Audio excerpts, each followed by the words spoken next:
I mean, no one plans to get sick, and yet, here we are. My name is Matthew Zachary. I survived cancer, a stroke, and COVID-19, and somehow I'm still here. I also survived our stupid, broken healthcare system, and I want to help you survive it too. So let's go make healthcare suck less together. Because you know what? We're all out of patience. Hey, that's the name of the show.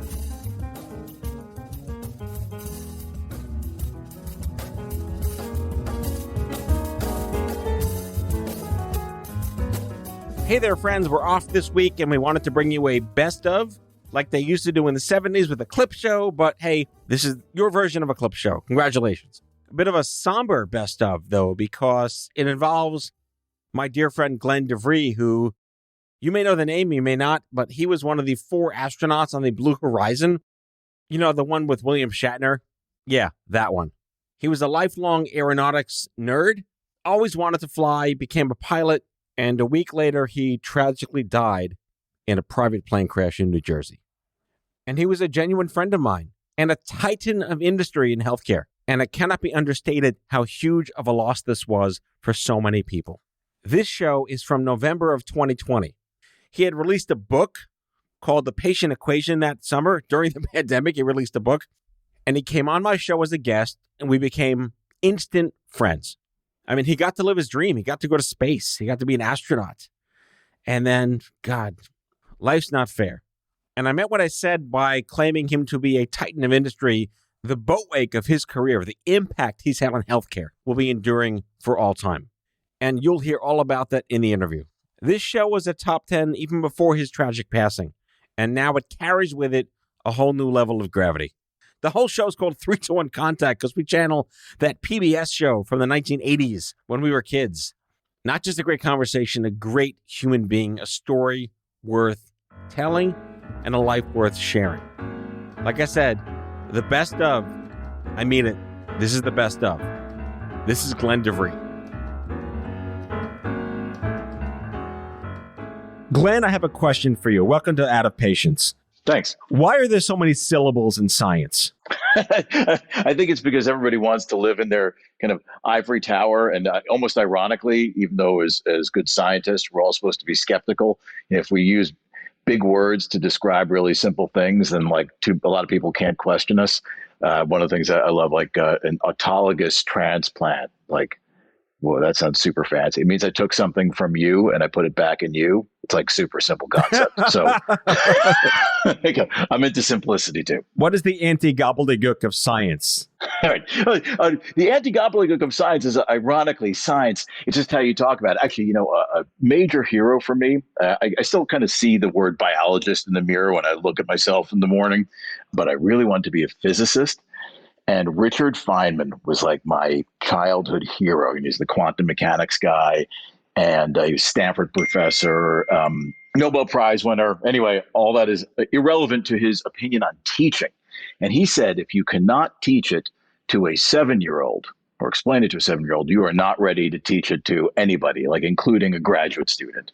And so I do think this idea of being able to plain speak things is 100% compatible with science. We just need to all choose to be cool about it. Is that fair? Picking up on that, I have an anecdote, and this goes back to some of the work that I did in CAR T-cell when it came out as an advocate in pediatric cancer. And they're trying to help the parents explain to the kids what the boo-boo is going to be and how this works. And I stepped in and you can't use these things with kids. I said, which one of you, likes Marvel Comics? And who knows who Wolverine is? And what's the metal inside Wolverine? And they're like, adamantium. And I said, well, what they're going to do to you is they're going to make your body full of adamantium. So you are impervious to the cancers and your body gets rid of it and the bullets just fall out of your chest. And they're like, ooh, that's super cool. And, you're talking to a 10-year-old or an 8-year-old, and that's all they really need to hear. Why can't we comic bookify those metaphors and have, again, all the gobbledygook jargon? Okay, so first of all, I love superheroes and comic books. On social, I'm at Captain Clinical, and Captain Clinical is a superhero who fights for life sciences and good science that I made up years ago. So I'm in. But because you bring up CAR T, I also use an analogy to try to multi-syllableify the concept. And I talk about packs of dogs because people don't understand what's happening from a immunology perspective. And I say, all right, so imagine your immune system is like a bunch of dogs, right? And they don't know how to hunt down your cancer.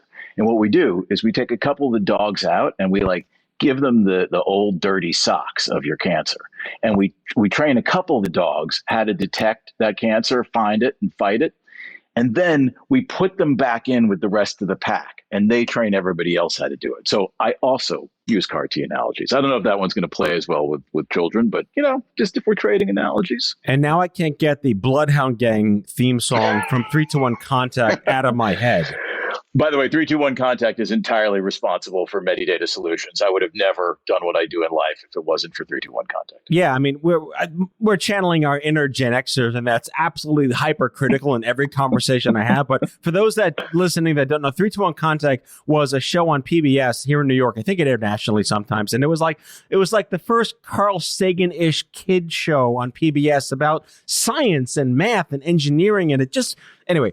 I don't even know. They should release that somewhere in the annals of PBS. Please release the old 3-2-1 Contact streaming on Netflix or something. Anyway, not that Netflix listens to my show. I digress. Let's go back to why do you do this? Who's the inner human inside you?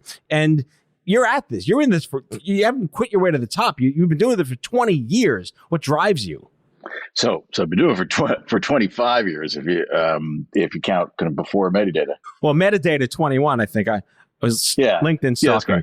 Yeah, so I really thought that I was going to spend my life apropos to 3-2-1 Contact and Richard Feynman, and a couple of people inspired me along the way. I thought I was going to spend my life as a scientist and probably teach at university and work at my lab bench or work with my students.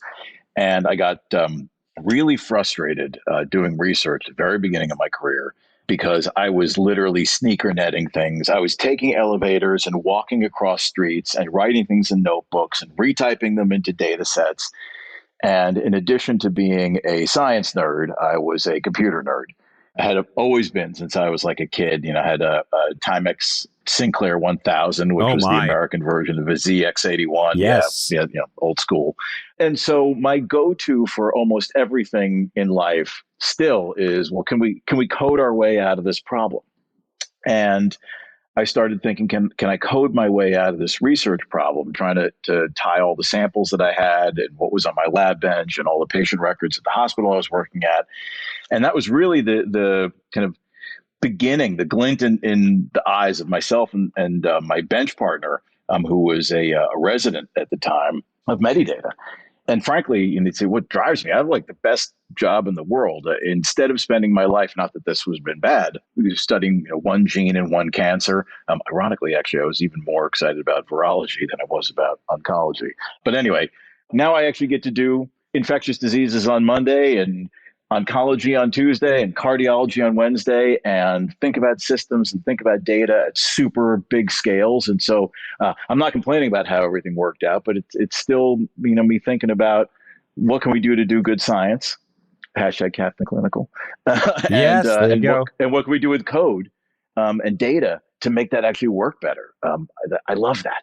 So let's channel Moore's Law. How close are we to the robot apocalypse? I don't know. I don't know what apocalypse we want to discount the most. I mean, I feel like we're at least on our way to hopefully dodging a couple of them. The robot apocalypse, as it pertains to biology, I think is actually in some ways kind of an exciting idea.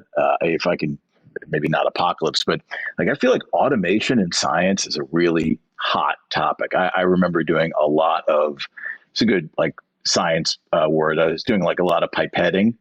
I was using a syringe. I was squeezing little droplets of liquid into a bunch of little tubes. But all the stuff that I was doing at the lab bench, there are people who are doing that now with robots and taking experiments. You don't have to have been a scientist in a lab. If you took high school chemistry, you're sitting there with your Bunsen burner and tubes of stuff. I think people are still going to learn that in school to understand the basics, but all that stuff can be automated. And you take what's automated in the lab and you take some of the things that maybe you do at home to I don't know, take your temperature, something that might happen to you in a hospital, you get your pulse taken, something that might happen to you in a surgery, instead of a human doing the surgery, robots can do the surgery.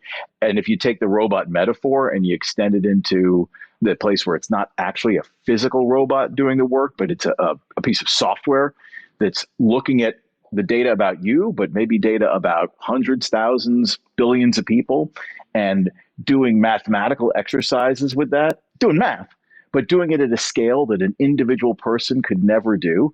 These are the robots that are revolutionizing the way we think about healthcare, that revolutionize the stuff that we're delivering. So the robot apocalypse minus apocalypse plus healthcare, I think, is a pretty cool thing. I can't wait to envision a day when my home smart device says, "I'm sorry, Dave, I can't get you on that clinical trial." I also love 2001: A Space Odyssey. Is there like a over under for how long somebody can hang with you on a podcast, and one of us gives a reference that the other one doesn't know from the 70s, 80s, or 90s? Like, I feel like we're doing pretty well so far. All right. Well, Goonies or Gremlins? I want to go Goonies. That is the correct answer. Gremlins 2 or Back to the Future 3? Oh, that's tough. Yeah. See, did I get you? Yeah, you got me. I mean, do I have to choose? You could go with The Wraith with Charlie Sheen instead. I was gonna go with the Leprechaun, but yeah, okay. Yeah. All right. Well, we're settling our differences. We're going to agree to disagree on a bunch of stuff. I want to channel my inner advocate hat because I ran a nonprofit for 15 years called Stupid Cancer. And we are always on the receiving end of, if only more patients would just enroll in a trial. And, that's the trench up conversation. And the top down is, well, they're here. What's wrong with you? And if there's any one through thread that I've witnessed, it's the endless attempt to make sure that people that enter the shit happen store, be it rare disease or cancer or whatever, are made aware of not just standards of care if the option exists, but it seems stacked against us. We say the broken healthcare system, but it's working the way it was intended to work, which is not in the interest of the people that need the shit. We have our mutual friend, Alicia Staley, who works with me at Medidata on patient advocacy. And I know that this is a topic that she's passionate about. Actually, I just wrote this book, or I didn't just write it, but it just came out, called The Patient Equation. And the first anecdote in it, apropos to the idea that at least I'm going to pitch to the world. The first anecdote is about this guy who sadly has passed away. Did you know Jack Whalen? I did, yes. Yeah. So, Jack, for people listening who haven't met him or heard of him, was this guy who survived cancer for an extremely long time. He went into lots of clinical trials, and he was one of the first people I ever met who actually tracked his progress. He was tracking his quote unquote biomarkers, basically like the numbers that mattered in terms of how healthy or sick he was, on a spreadsheet from his diagnosis through multiple clinical trials, through all of his therapies. And a lot of people, and by the way, I point the craggly finger of accusation at myself in this way sometimes. They put these blinders on. They say, because clinical trials, because testing whether a new drug or a new device is so important, and it is, they just think about the patient from the first day that they get into this trial, if they're lucky enough to find it, to your point, to the day that trial ends. But this patient has been on a journey and is going to continue on it from the first day that they got their diagnosis. And they might be in clinical trial 1 and then clinical trial 2, or maybe they're on an available on market drug in the middle, or maybe they're on it's a drug on the market that's being used, quote unquote, off label, meaning the doctor who they're with has found a drug that for another kind of cancer, another disease that they think might help, so they put them on it anyway. And we need to think about that patient journey, whether we're doing research or just practicing healthcare, in that continuum. And I do think this is a place where we need advocates. I do think this is a place where we need to think about the quote unquote system. I think a lot about access. Like, why is everybody who's in a clinical trial a rich white person who lives near an academic medical center? Boom. That's it. Right? It's because that's the way the system works. We have to think about how we get things out to other people. And technology, I think, can help in a lot of these dimensions. We can make it possible to provide the care that's in the trial to people, regardless of their socioeconomic or geographic location. And we can try to think about the digital path, for lack of a better term, that patients are taking. Why can't we actually actively go out and find the patients and give the option to people who might benefit from a new experimental therapy? These are I hope, worthy things that at least I try to spend a lot of my time thinking about and working on. Back with our guest after the break.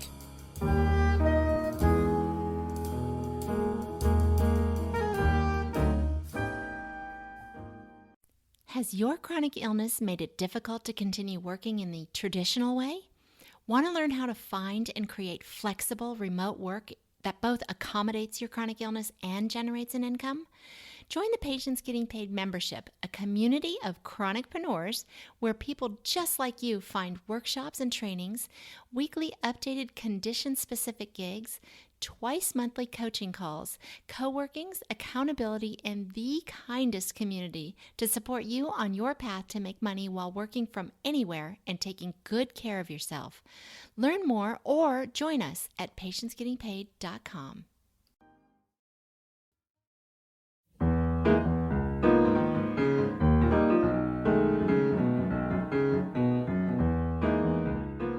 So what possessed you to write a book? And aren't there enough books? And what do you say? And I read your book and it's fabulous. It's called The Patient Equation. You mentioned it before. And the subheading is The Precision Medicine Revolution in the Age of COVID. How could we not be anything but in the age of COVID as we're recording this right now? But is there a post-COVID, post-apocalypse or post-COVID apocalypse version of your book where the applications still merit value? Yeah, so actually, there was a pre-COVID version of the book, and sadly, the not the publisher but the printer, that's actually like physically making the book, closed and then went out of business, and so we had to basically print it again, and it afforded me the ability to kind of do what's really almost like a second edition, but it's the first one that's come out. And actually, it's almost the opposite. Like the unfortunate situations in COVID made a lot of the stuff that was in the book so clearly a good idea. Not that all my ideas are good ideas. Frankly, a lot of things in the book aren't my ideas. I really wanted to put down on paper things that, yes, had come from things in my head, but certainly had come from the collective that I've been lucky enough to be part of, which is Medidata. And like we were talking about Jack before, all these people who I was lucky enough to meet, be mentored by along the way in kind of a string of connected ideas that hopefully would inspire people, that hopefully would help us deal with some of the stuff around access, around thinking about patient journeys differently. We've learned that we can't always assume that two people can be in the same room at the same time when they need to interact from a healthcare perspective. There were some really smart, forward-looking people who were talking about that a lot before COVID-19 happened. But then all of a sudden, the entire planet realized how right they were to be thinking that way. And so I think that the kind of post-COVID world looks a lot like some of the really forward-thinking people in the pre-COVID world wanted it to look. But now maybe we've got some incentives to get everybody there a little bit sooner rather than later. Yeah, I mean, what I've seen from my crow's nest is this forced adoption of telehealth and a recognition of sort of the destigmatization. I make a lot of references to when we were afraid to use our credit cards on eBay and PayPal in the late 90s. And here we are today buying anything every day on our phones in 10 seconds with Amazon Prime or the Shop app or whatever. The hesitations that people had around, well, I don't know if I just want to stare at somebody over video and show them this thing on my arm. And now they're doing it because they have to. But it's like the ebb tide of COVID has pulled the ocean back and shown all these things that we were just kind of talking about in hyperbole. And now we're doing it. Yeah, absolutely. And can I give you a slightly apocalyptic additional thought? Only if James Cameron said it.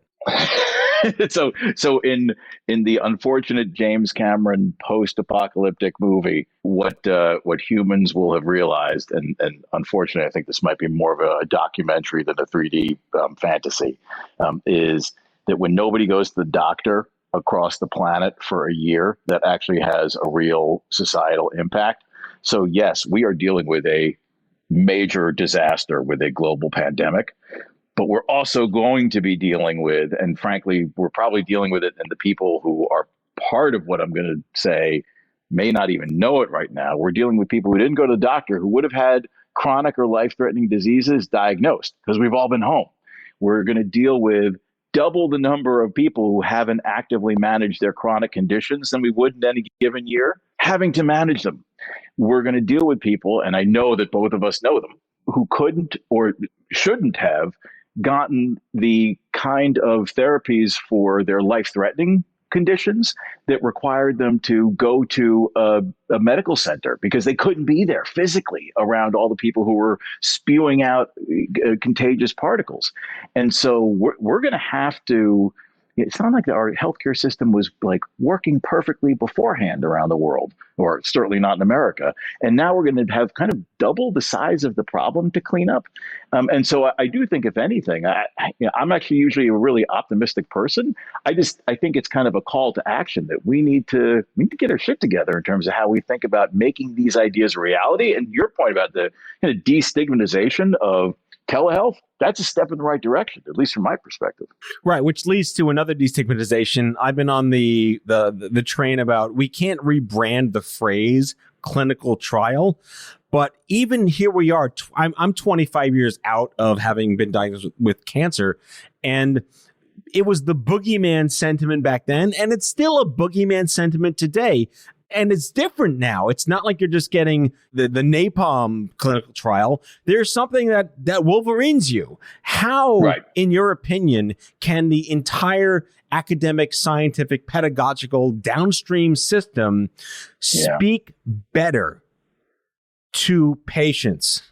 I wish I had like a really good, simple answer to that, but I was hoping for just a one-word answer. One word, yeah. But I'll give you another perspective on the problem. It's one of the soapboxes I almost can't help myself from getting on, which is the opposite. Is when we talk about data, everybody talks about, and I think it's the same problem you're talking about. It's there's patients in clinical trials, and then there's the real world, and like that implies that people in clinical trials aren't real.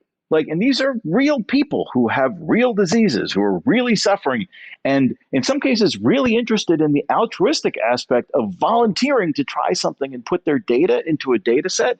And so, and actually I'll add one more kind of perspective, which is that the more we focus on what I'll call a precision therapy, like how do we give the best possible medicine to a patient at a given time?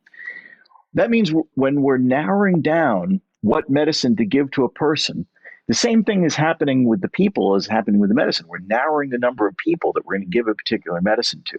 And the way we match these two smaller and smaller circles is by connecting them with more lines of you have this gene, you don't have this gene, you had this condition before, you didn't have this, your blood looks like this, it doesn't look like this. So we're collecting more and more data. What's going to happen is everybody, I think it's going to happen in oncology first and cancer first, but it'll probably happen in almost every disease, every therapeutic area.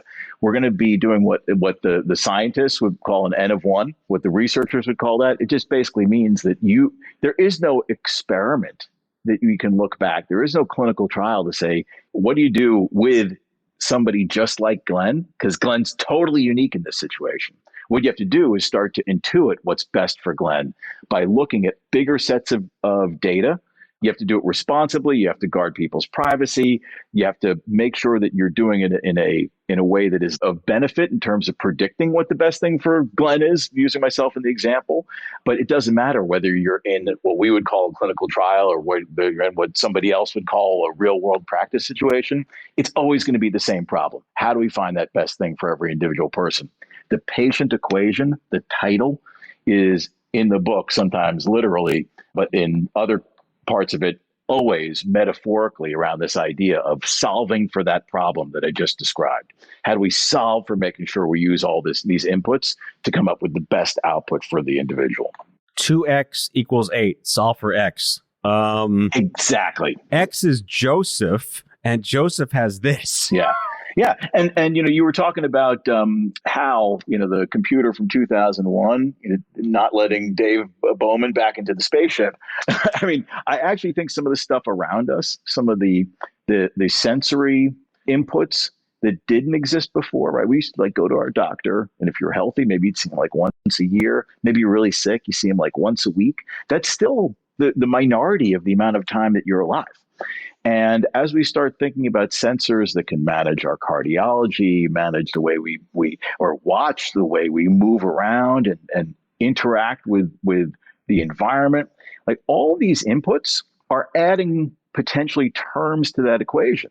So, it's 4y squared plus 2z cubed plus 8m plus 5n. Like, we got to keep adding terms. Dude, don't get all quadratic equation on me. I can't go there anymore.